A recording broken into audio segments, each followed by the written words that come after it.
Alright, so I'm pretty sure that more than two of you guys were curious about this list in particular. You guys saw my favorite Mortal Kombat characters and who I thought was the best Mortal Kombat characters to ever hit the franchise, in my personal opinion. So now I'm going to be bringing you the best of the absolute worst. The worst that Mortal Kombat has to offer when it comes to its cast of characters. Oh man, alright, so out of like 70 something characters, here are my picks for the top 10 worst Mortal Kombat characters. Alright, so kicking off my list is the Earthrealm Warrior Striker. Striker debuted in Mortal Kombat 3. He essentially is like a cop. He looks like a mall cop though in Mortal Kombat 3. He came back in Armageddon. He had a redesign, which made him slightly look cooler.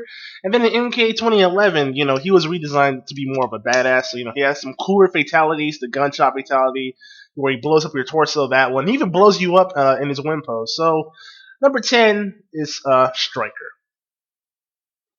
Alright, so coming in at number 9 is Chameleon and Chameleon, the Chameleon twins, as I like to call them. They are essentially palette swaps of the ninja characters, with the exception of Chameleon, because she had the female Chameleon. That is, she has her moves from the female ninjas and Tanya in Mortal Kombat Armageddon, and Chameleon is pretty much a palette swap of the male ninjas. Now, to be fair, Reptile was also a palette swap. Ermac was a palette swap. Well, Reptile palette swap of Scorpion and Sub-Zero in MK1. But they had some kind of story background. They're both Satarans from Reptile's extinct race, but that's pretty much it to them. Cool ninjas with palette swaps, basically. Alright, so coming in at number 8, we have the Red Dragon leader, Dagon. Now, in the old timeline, he was introduced in Mortal Kombat Armageddon. Like Taven, he is a half-god, and he's the half-brother of Rain, too, as well, Prince Rain. But outside of being the dragon leader, he's a half god like Taven, so he's just a sibling. He plays the main antagonist in Mortal Kombat Armageddon, and he was killed in the MKX comics too, if I remember right. Alright, so coming in at number 7, it is the Oni Destroyer Moloch. Moloch was a sub-boss in Mortal Kombat Deadly Alliance. A giant ogre with a ball and chain. You think that would sound cool for a demon, right? He's just a sub-boss. See, the problem with the 3D characters in this list so far is, like, the stories aren't fleshed out enough for me to enjoy them. He's just a sub-boss who fought Scorpion. And speaking of fleshed out, like I said, speaking of fleshed out, Draman, number 6. Draman. See, the problem with, like, this list is that Draman, he's just meat with flies around him. Again, he's a Oni Destroyer who fought a Scorpion in Mortal Kombat Deadly Alliance, who helped Quan Chi get away from Scorpion in the Nether Realm. And that's it. That's all his purpose was. And he was also an Earth Realm guy who got banished to the Nether Realm for his crimes.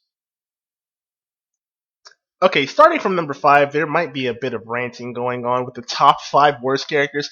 But anyway, at number 5, we got Sheeva. Probably easily the most unpopular character in Mortal Kombat 3 from what I remember.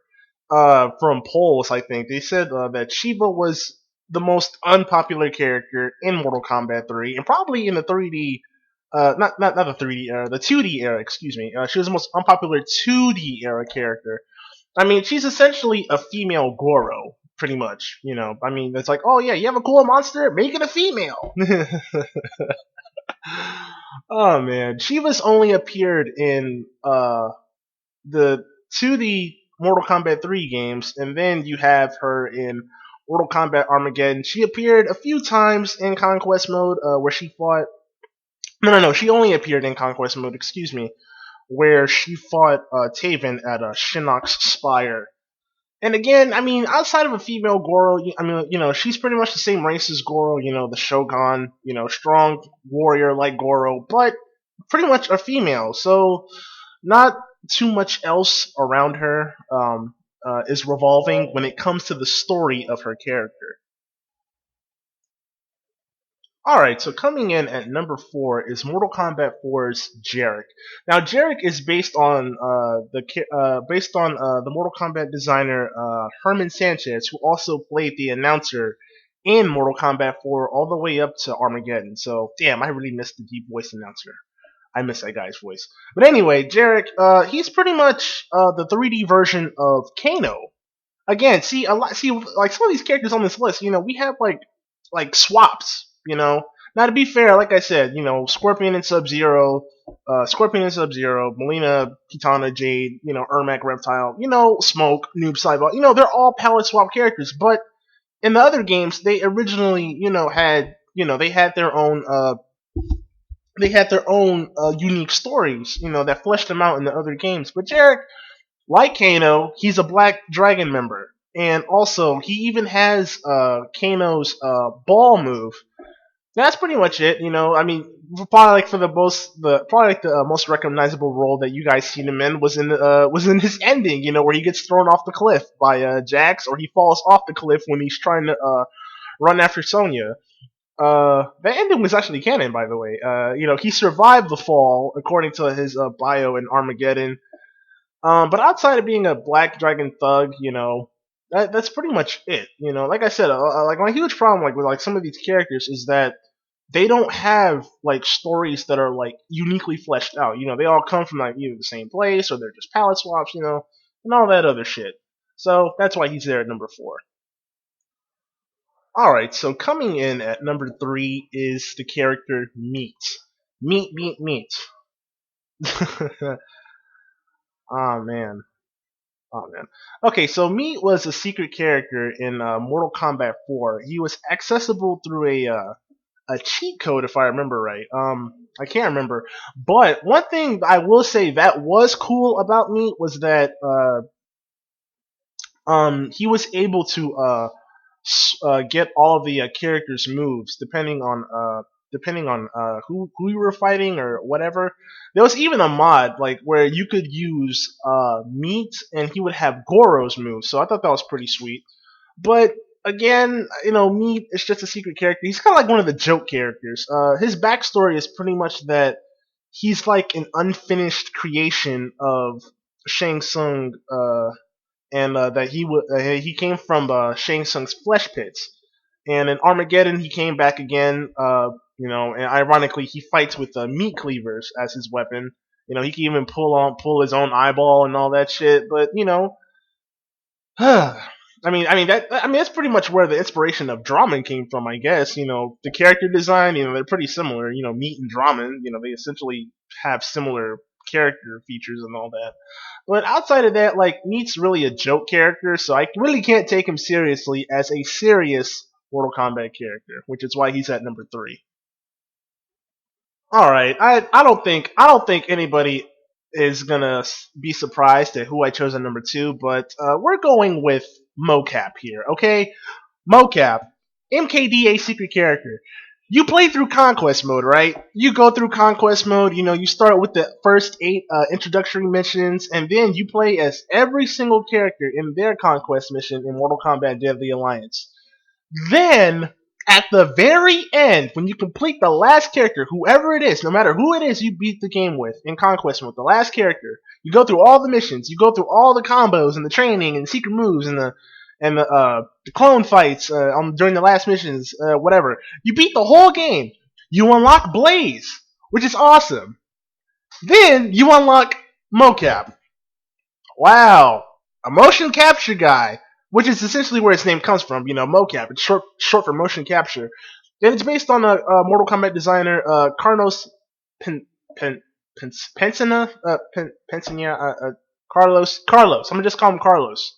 Yeah, I remember his brother Daniel. He also did some motion capture work. He does all the motion capture work for like the Mortal Kombat fighting moves and fighting styles and whatnot. And I'm not shitting on him, because the character is based on him. So that's pretty cool to have your own character that's based on you in a Mortal Kombat game. But again, he really doesn't serve a purpose. In fact, when he's in Mortal Kombat Armageddon, in his ending against Blaze, he also dies. He becomes an Edenian constellation. So it's kind of like, once we brought this guy back, we knew we were gonna kill him off again. So really, can't take Mocap too seriously. But I can't wait to dive into number 1. I can't fucking wait to dive into number 1.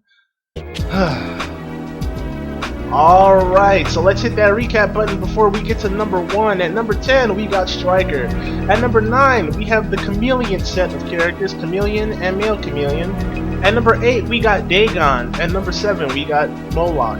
Number 6, Draman. Number 5, Sheeva. Number 4, Jarek. Number 3, Meat. And finally, at number 2, we got Mocap. Alright, number 1, fuck this guy. Number 1, fuck this guy. Number 2, fuck this guy. Number 3, fuck this guy. Number 4, fuck this guy. Number 5, fuck this guy. Number 6, fuck this guy. Number 7, fuck this guy. Number 8, fuck this guy again. Number 9, fuck this guy. Number 10, repeat steps 1 through 9. Numbers 1 through 9. What? Oh my god. Suha! You know you have to be the absolute worst character in the Mortal Kombat franchise or in the history of Mortal Kombat when you know that you get designed for the game. You're an evil character. You're a part of an evil organization called the Red Dragon. You are a counterpart to a good guy, a cool good guy at that. And that good guy's name would happen to be Jax Briggs. You happen to be Mongolian. You happen to be like an Asian stereotype of being a terrorist from North Korea or something. I'm just saying, even though he's really Mongolian in origin. And you are the subordinate of Movado. And he happens to be the subordinate of Dagon. Therefore, you are the bottom feeder bitch of the organization. You are the grunt. You are the soldier. A punk ass soldier at that. Then, you know, when you fight against this said character, Suhao, you know, he beats you up. He kicks your ass in the game on max difficulty because he's full of shit.